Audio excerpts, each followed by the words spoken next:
नमस्कार स्टूडेंट्स। आज हम अध्ययन करेंगे भारतीय अर्थव्यवस्था के अंतर्गत भारत में आर्थिक Sankranti, economic transition in India. ये क्या है? क्योंकि इससे पूर्व हमने पढ़ा था कि पूर्व ब्रिटिश काल में भारतीय अर्थव्यवस्था कैसी रही। तो इसमें एक कंसेप्ट है आर्थिक संक्रांति। आर्थिक संक्रांति क्या है? तो 19वीं शताब्दी के मध्यकाल में अंग्रेजों की नीतियों के फलस्वरूप भारतीय अर्थव्यवस्था ने विभिन्न क्षेत्रों कृषि, उद्योग, व्यापार, परिवहन, संचार आदि में जो परिवर्तन हुए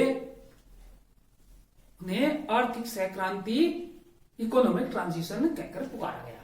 यानी 19वीं शताब्दी मध्यकाल में अंग्रेजों की नीतियों के फलस्वरूप भारतीय अर्थव्यवस्था के विभिन्न क्षेत्रों में क्या परिवर्तन हुए उन्हें आर्थिक संक्रांति कहकर पुकारा गया या आर्थिक संक्रांति कहा गया।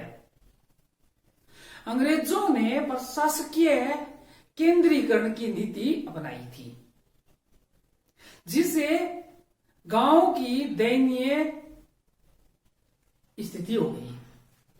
गांव की स्थानीय स्वतंत्रता का लोप होने लगा। भारत में अंग्रेजों के आगमन से व्यक्ति की भावना का उदय हुआ, व्यक्तिवादी भावना का उदय हुआ और यातायात व संचार के साधनों की क्रांति हुई, ट्रांजिशन हुआ। आर्थिक संक्रांति ने ग्राम व नगर, कृषि व देशी उद्योग तथा विनिमय प्रणाली और मूल्य निर्धारण को प्रभावित किया। इन्होंने किस किस को प्रभावित किया? ग्राम, नगर, कृषि, देशी उद्योग व्यवस्था और मूल्य निर्धारण को भी प्रभावित किया। अब हम देखेंगे कि विभिन्न क्षेत्रों में इनके क्या क्या प्रभाव हुए, क्या क्या क्रांति हुई, क्या परिणाम हुए। इनके जो अंग्रेजों नीति अपनाई थी उसके क्या परिणाम हुए, क्या परिवर्तन हुए। तो पहला है संक्रमणकालीन गांव। इस पर क्या प्रभाव? संक्रमणकालीन गांव।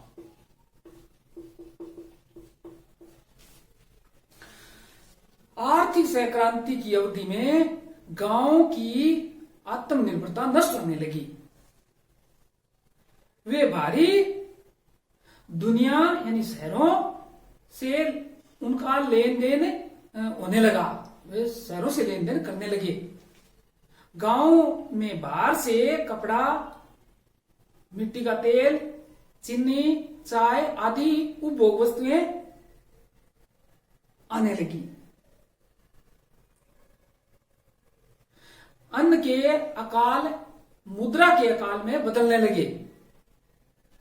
गांव में वस्तु विनिमय प्रणाली यानी बार्टर सिस्टम के स्थान पर मुद्रा प्रणाली का विकास होने लगा गांव में, जिससे यानी गांव में क्या क्या प्रभाव पड़ा?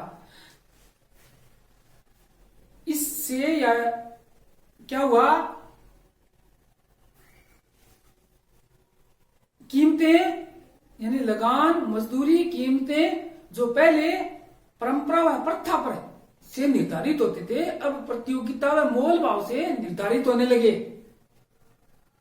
इस प्रकार आर्थिक जीवन पर अब रीति रिवाज व सामाजिक स्थिति का प्रभाव कम होने लगा और पाश्चात्य ढंग पर समझौतों और लेन देन के यानी उनके पास आते ढंग पर जो लेन देन के समझौते हैं उनके स्थान पर क्या होने लगे? आधुनिक तरीकों का प्रचलन होने लगा।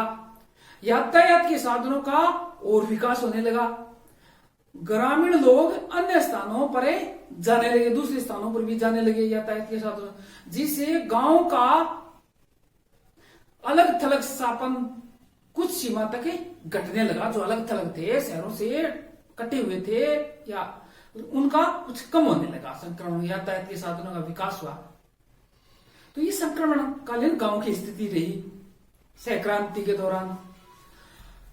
कृषि में सहक्रांति, कृषि उत्पादन की यानी कृषि में क्या सहक्रांति हुई?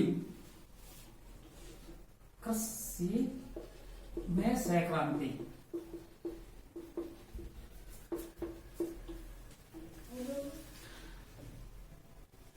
कृषिगत उत्पादन की प्रणाली में तो कोई आधारभूत परिवर्तन नहीं हुआ, लेकिन निम्न स्तर पर इस प्रकार परिवर्तन हुए। क्या हुए कि कृषि का वाणिज्यकरण, कॉमर्शियलाइजेशन ऑफ एग्रीकल्चर। कृषि के वाणिज्यकरण का तात्पर्य यह अर्थ है कि बाजार में मोल भाव, बाजार में वस्तुएं बेचने के लिए या माल बेचने के लिए कृषिगत उत्पादन की व्यवस्था करना, ये कृषि का वाणिज्यकरण है। इससे भारतीय कृषि निर्वाह योग्य कृषि के स्थान पर संकुचित दायरे से क्या होने लगी? बाहर आने लगी। क्या हुआ? निर्वाह योग्य कृषि के संकुचित दायरे से कृषि बाहर आने लगी, क्योंकि कृषि का वाणिज्यकरण होने लगा। दूसरे नंबर पर क्या हुआ? भूमि कृषक के हाथ से निकलकर अकृषक वर्ग वह महाजनों यानी सेठ साहूकारों के हाथों में जाने लगी।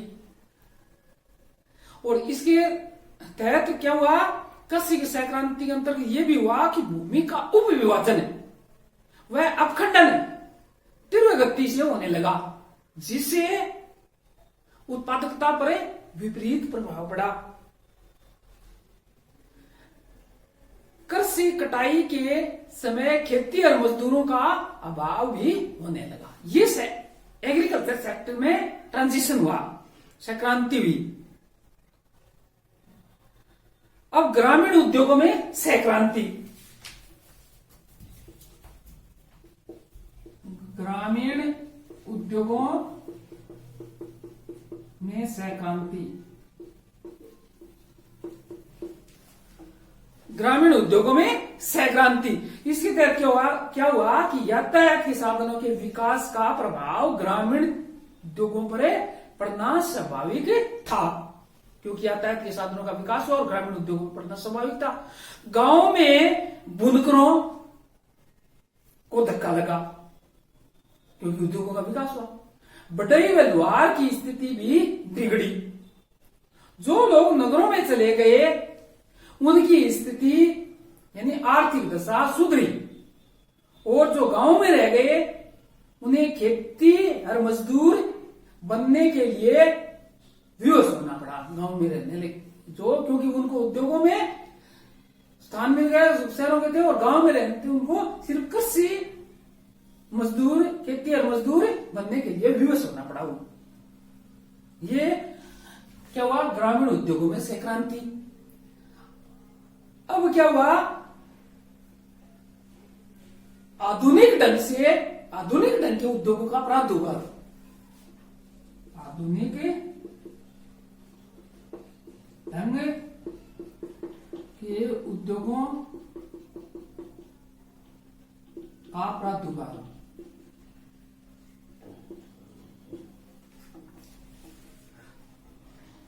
इससे क्या हुआ?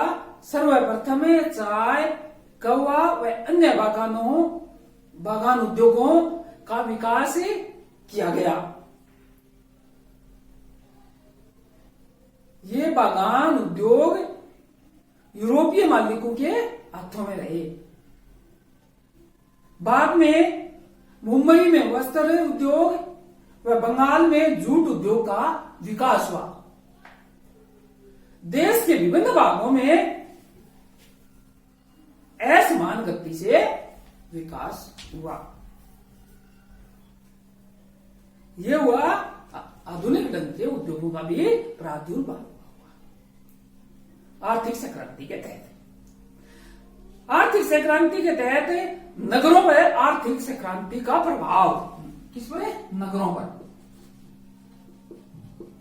नगरों पर आर्थिक संक्रांति का क्या प्रभाव पड़ा? प्रभाव इसके तहत क्या हुआ, परिवहन क्रांति के फलस्वरूप कई व्यापारिक केंद्र स्थापित हो गए। परिवहन क्रांति के फलस्वरूप कई व्यापारिक केंद्र स्थापित हो गए, जैसे मुंबई, कोलकाता, मद्रास, दिल्ली, बेंगलोर आदि।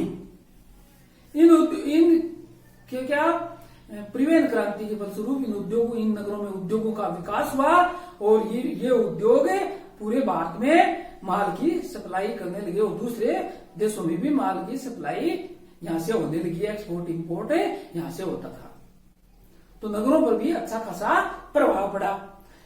अब निष्कर्ष के तौर पर हम आर्थिक संक्रांति को कि इन जो हमने विवेचन किया है कि इस विवेचन से यह स्पष्ट होता है कि ब्रिटिश नीतियों के परिणाम स्वरूप भारत में आर्थिक संक्रांति हुई। ब्रिटिश नीतियां थी, उसकी क्रांति के फलस्वरूप ये आर्थिक संक्रांति हुई, जिससे गांव, शहर, कृषि, उद्योग व विनिमय की व्यवस्था आदि प्रभावित हुए, जो ब्रिटिश नीतियों के परिणाम स्वरूप संक्रांति हुई इनके कारण। प्रोफेसर वाडिया व जोशी ने इसे स्थानीय अर्थव्यवस्था से अंतर्राष्ट्रीय अर्थव्यवस्था में आकस्मिक संक्रांति, क्या स्थानीय अर्थव्यवस्था से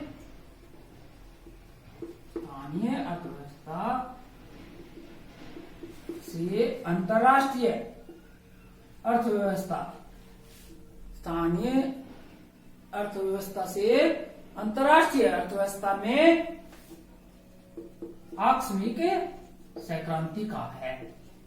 क्यों कहा है वाडिया व जोशी ने? क्योंकि भारतीय गांव एकाएक बाहरी दुनिया से जुड़ गए। एकाएक क्या हुआ, भारतीय गांव बाहरी दुनिया से जुड़ गए, यानी स्थानीय से अंतर्राष्ट्रीय हो गए और विदेशी व्यापार पनपा। इसके कारण क्या होने लगा, विदेशी व्यापार होने लगा, जिसके कारण अंग्रेजों ने दोहरा शोषण किया भारतीय अर्थव्यवस्था में। क्योंकि यहां से कच्चा माल ले जाते इंग्लैंड में और वहां से निर्मित माल यहां ऊंची कीमतों पर बेचते। तो ये क्या हुआ, स्थानीय अर्थव्यवस्था से अंतर्राष्ट्रीय अर्थव्यवस्था में आकस्मिक संक्रांति कहा है। और भारतीय गांव एकाएक बाहरी दुनिया से जुड़ गए और जिससे विदेशी व्यापार पनपा। तो आज हमने भारत में आर्थिक संक्रांति का अध्ययन किया। इसके अंतर्गत की संक्रांति क्या है, संक्रांति जो अंग्रेजों की नीतियों के कारण जो परिवर्तन हुए कृषि, उद्योग, व्यापार, वाणिज्य, इनमें इससे आर्थिक संक्रांति कहा गया। इस पर क्या किन में गांव में क्या प्रभाव पड़ा, संक्रमणकाली गांव हो गए, कृषि में संक्रांति हुई, उद्योगों में संक्रांति हुई, नगरों पर इसके प्रभाव पड़े और आधुनिक ढंग से उद्योगों का भी प्रादुर्भाव हुआ। आपने अच्छी तरह से सुना इस चैप्टर को व समझा, इसके लिए आपको धन्यवाद।